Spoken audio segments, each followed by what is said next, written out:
ಅಸ್ಸಲಾಮ್ ಅಲೈಕುಮ್. Hi everyone. ಇವತ್ತು ನಾನೊಂದು ಮಕ್ಕಳಿಗೆ ತುಂಬಾ ಇಷ್ಟ ಆಗುವಂಥ ತುಂಬಾ ಟೇಸ್ಟಿಯಾಗಿರುವಂಥ ಪ್ಯಾನ್ ಪಿಜ್ಜಾವನ್ನು ರೆಡಿ ಮಾಡ್ತಾ ಇದ್ದೇನೆ. ಇದು ತುಂಬಾ ಈಸಿಯಾಗಿ ಮಾಡ್ಬೋದು. ಯಾವುದೇ ಡೋನ ರೆಡಿ ಮಾಡಬೇಕಂತ ಇಲ್ಲ, ಈಸ್ಟ್ ಬೇಕಾಗಿಲ್ಲ. ಓಕೆ ಫ್ರೆಂಡ್ಸ್, ಈಗ ವಿಡಿಯೋನ ಸ್ಟಾರ್ಟ್ ಮಾಡೋಣ. ಮೊದಲಿಗೆ ನಾನಿಲ್ಲಿ ಒಂದು ಪ್ಯಾನ್ಗೆ 2 ಟೇಬಲ್ ಸ್ಪೂನಷ್ಟು ಆಯಿಲ್ನ ಹಾಕ್ತಾ ಇದ್ದೇನೆ. ಫ್ರೆಂಡ್ಸ್, ಇದು ತುಂಬಾ ಈಸಿಯಾಗಿ ಮಾಡ್ಬೋದು. ನೀವು ಮನೆಯಲ್ಲಿ ಟ್ರೈ ಮಾಡಿ. ಹಾಗೆ 10 ನಿಮಿಷದಲ್ಲೇ ಇದನ್ನು ರೆಡಿ ಮಾಡ್ಬೋದು. ಇದಕ್ಕೀಗ ಕರಿಬೇವನ್ನು ಹಾಕಬೇಕು. ಒಂದು ಹಸಿಮೆಣಸನ್ನು ಕಟ್ ಮಾಡಿ ಹಾಕಿ ಇದನ್ನು ಸ್ವಲ್ಪ ಫ್ರೈ ಮಾಡಿ.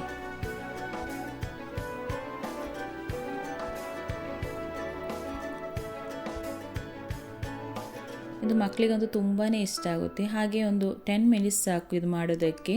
ನೀವು ಮನೆಯಲ್ಲಿ ಟ್ರೈ ಮಾಡಿ. ಇವಾಗ ಇದಕ್ಕೆ ಒಂದು ಈರುಳ್ಳಿನ ಕಟ್ ಮಾಡಿ ಹಾಕಿ ಇದನ್ನು ಚೆನ್ನಾಗಿ ಫ್ರೈ ಮಾಡಿ.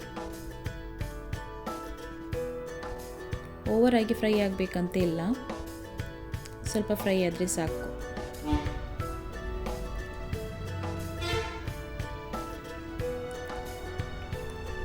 ಪ್ಲೀಸ್ ಎಲ್ಲರೂ ಈ ವಿಡಿಯೋನ ಸ್ಕಿಪ್ ಮಾಡದೆ ಕೊನೆ ತನಕ ನೋಡಿ.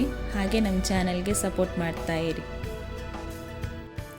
ಫ್ರೆಂಡ್ಸ್, ಯಾರೆಲ್ಲ ನಮ್ಮ ಚಾನಲ್ನ ಇನ್ನೂ ಕೂಡ ಸಬ್ಸ್ಕ್ರೈಬ್ ಮಾಡ್ಕೊಂಡಿಲ್ಲ, ಪ್ಲೀಸ್ ಸಬ್ಸ್ಕ್ರೈಬ್ ಮಾಡಿ. ನಿಮ್ಮ ಫ್ಯಾಮಿಲಿ ಫ್ರೆಂಡ್ಸ್ ಎಲ್ರಿಗೂ ಶೇರ್ ಮಾಡಿ. ಫ್ರೆಂಡ್ಸ್, ಇದೀಗ ಫ್ರೈ ಆಗ್ತಾ ಇದೆ. ಓಕೆ, ಈಗ ಇದು ಫ್ರೈ ಆಗಿದೆ. ನೆಕ್ಸ್ಟ್ ಇದಕ್ಕೆ 1 ಟೀ ಸ್ಪೂನಷ್ಟು ಜಿಂಜರ್ ಗಾರ್ಲಿಕ್ ಪೇಸ್ಟ್ನ ಹಾಕಿ ಇದನ್ನು ಕೂಡ ಚೆನ್ನಾಗಿ ಫ್ರೈ ಮಾಡಿ.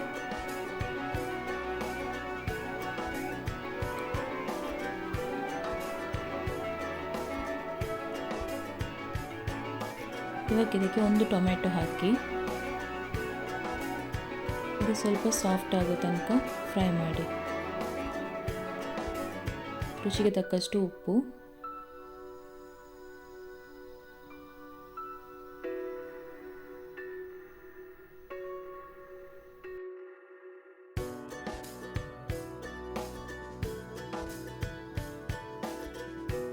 ಕಾಲು ಟೀ ಸ್ಪೂನಷ್ಟು ಅರಿಶಿನ ಪುಡಿ, 1/2 tea spoon garam masala powder, 1/2 tea ಸ್ಪೂನಷ್ಟು ಚಿಲ್ಲಿ ಪೌಡರ್.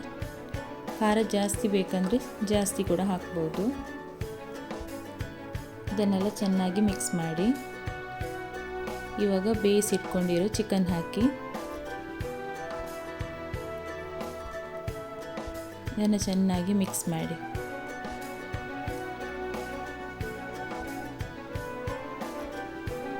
ಇವಾಗ ಇದಕ್ಕೆ ಸ್ವಲ್ಪ ಕ್ಯಾಪ್ಸಿಕಮ್ ಇದ್ದರೆ ಹಾಕಿ ಮಿಕ್ಸ್ ಮಾಡಿ. ಈಗ ಫ್ಲೇಮ್ನ ಆಫ್ ಮಾಡಿ.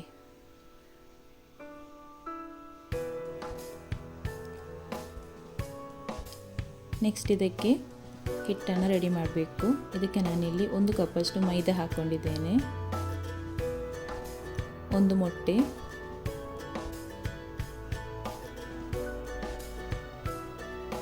ಹಾಗೆ ಒಂದು ಅರ್ಧ ಕಪ್ಪಷ್ಟು ಹಾಲು,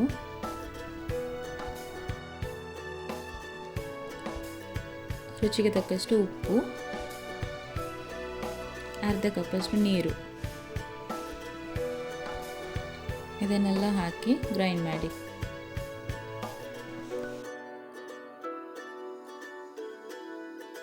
ನೋಡಿ, ಇದೀಗ ಗ್ರೈಂಡ್ ಆಗಿದೆ. ಇದನ್ನೀಗ ಒಂದು ಬೌಲ್ಗೆ ಹಾಕಿ.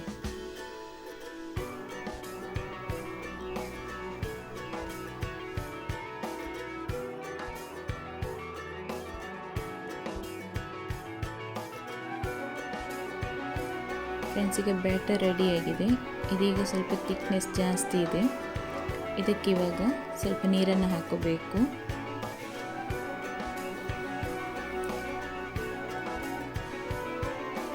ನೀರು ಹಾಕಿ ಚೆನ್ನಾಗಿ ಮಿಕ್ಸ್ ಮಾಡಿ.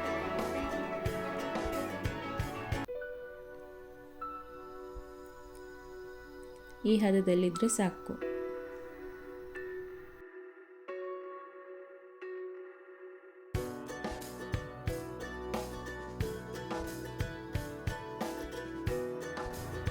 ನೆಕ್ಸ್ಟ್ ಇವಾಗ ಒಂದು ಪ್ಯಾನ್ಗೆ 1 ಟೇಬಲ್ ಸ್ಪೂನಷ್ಟು ತುಪ್ಪವನ್ನು ಹಾಕಿ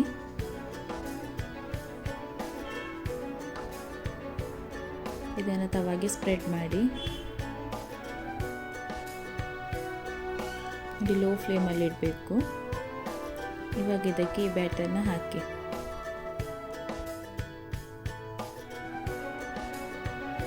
ಇದೇ ರೀತಿಯಾಗಿ ಹಾಕಬೇಕು. ನೆಕ್ಸ್ಟ್ ಇದಕ್ಕೆ ಮೊದಲೇ ನಾವು ಮಾಡಿಟ್ಟ ಮಸಾಲೆಯನ್ನು ಇದರ ಮೇಲೆ ಈ ರೀತಿಯಾಗಿ ಹಾಕೋಬೇಕು.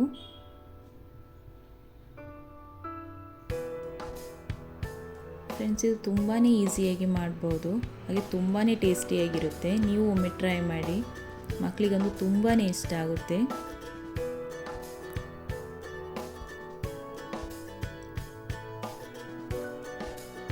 ಇವಾಗ ಇದರ ಮೇಲೆ ನಾನು ಬೇಯಿಸಿಟ್ಕೊಂಡಿರೋ ಮೊಟ್ಟೆಯನ್ನು ಕಟ್ ಮಾಡಿ ಹಾಕ್ತಾ ಇದ್ದೇನೆ. ನೀವು ಬೇಕಂದರೆ ಹಾಕ್ಬೋದು, ಇಲ್ಲಾಂದರೆ ಸ್ಕಿಪ್ ಮಾಡಿ. ಫ್ರೆಂಡ್ಸ್, ಇದನ್ನು ಮಕ್ಕಳಿಗೆ ಸ್ನ್ಯಾಕ್ಸ್ಗೆ ಕೂಡ ಮಾಡಿಕೊಡ್ಬೋದು, ತುಂಬಾ ಖುಷಿಪಟ್ಟು ತಿಂತಾರೆ. ಹಾಗೆ ನಾನು ಮಾಡೋ ರೆಸಿಪಿ ನಿಮಗೆ ಇಷ್ಟ ಆದರೆ ಪ್ಲೀಸ್ ಒಂದು ಲೈಕ್ ಮಾಡಿ.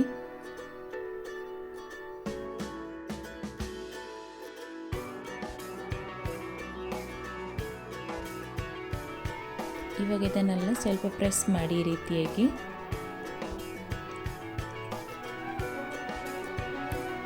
ನೆಕ್ಸ್ಟ್ ಇದಕ್ಕೆ ಸ್ಲೈಸ್ ಚೀಸ್ ಇದ್ದರೆ ಈ ರೀತಿಯಾಗಿ ಕಟ್ ಮಾಡಿ ಹಾಕಿ.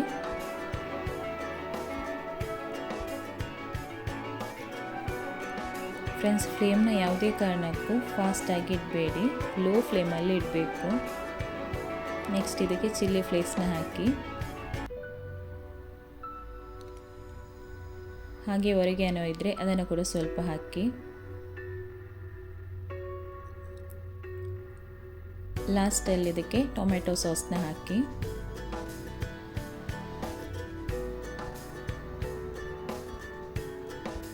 ಇವಾಗ ಲಿಡ್ನ ಕ್ಲೋಸ್ ಮಾಡಿ 10 ಮಿನಿಟ್ಸ್ ಬಿಟ್ಟು ಓಪನ್ ಮಾಡಿ.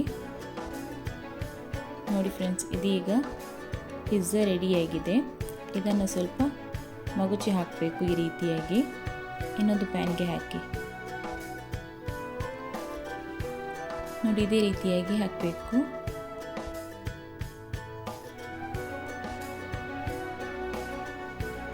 ಇದನ್ನು ಒಂದು 5 ಮಿನಿಟ್ಸ್ ಲೋ ಫ್ಲೇಮಲ್ಲಿಟ್ಟು ಫ್ರೈ ಮಾಡಿ. ಇದೀಗ ರೆಡಿಯಾಗಿದೆ. ಇದನ್ನು ಒಂದು ಪ್ಲೇಟಿಗೆ ಟ್ರಾನ್ಸ್ಫರ್ ಮಾಡಿ. ಫ್ರೆಂಡ್ಸ್, ನಿಜವಾಗ್ಲೂ ಹೇಳ್ತೀನಿ, ತುಂಬಾ ಟೇಸ್ಟಿಯಾಗಿರುತ್ತೆ. ನೀವು ಇದನ್ನು ಟ್ರೈ ಮಾಡಲೇಬೇಕು. ವಾವ್, ನೋಡೋದಕ್ಕೆ ಸೂಪರ್ ಆಗಿದೆ ಅಲ್ಲ, ಟೇಸ್ಟ್ ಅಂತೂ ಸೋ ಯಮ್ಮಿ. ಮಕ್ಕಳಿಗಂತೂ ತುಂಬಾ ಇಷ್ಟ ಆಗುತ್ತೆ. ಪ್ಲೀಸ್ ಎಲ್ಲರೂ ಇದನ್ನು ಟ್ರೈ ಮಾಡಿ. ಹಾಗೆ ಈ ರೆಸಿಪಿ ನಿಮಗೆ ಇಷ್ಟ ಆದರೆ ಪ್ಲೀಸ್ ಲೈಕ್ ಮಾಡಿ, ಶೇರ್ ಮಾಡಿ, ಹಾಗೆ ನಮ್ಮ ಚಾನಲ್ಗೆ ಸಪೋರ್ಟ್ ಮಾಡಿ. ಸಬ್ಸ್ಕ್ರೈಬ್ ಮಾಡೋದಕ್ಕೆ ಮರಿಬೇಡಿ. Thank you. Thanks for watching.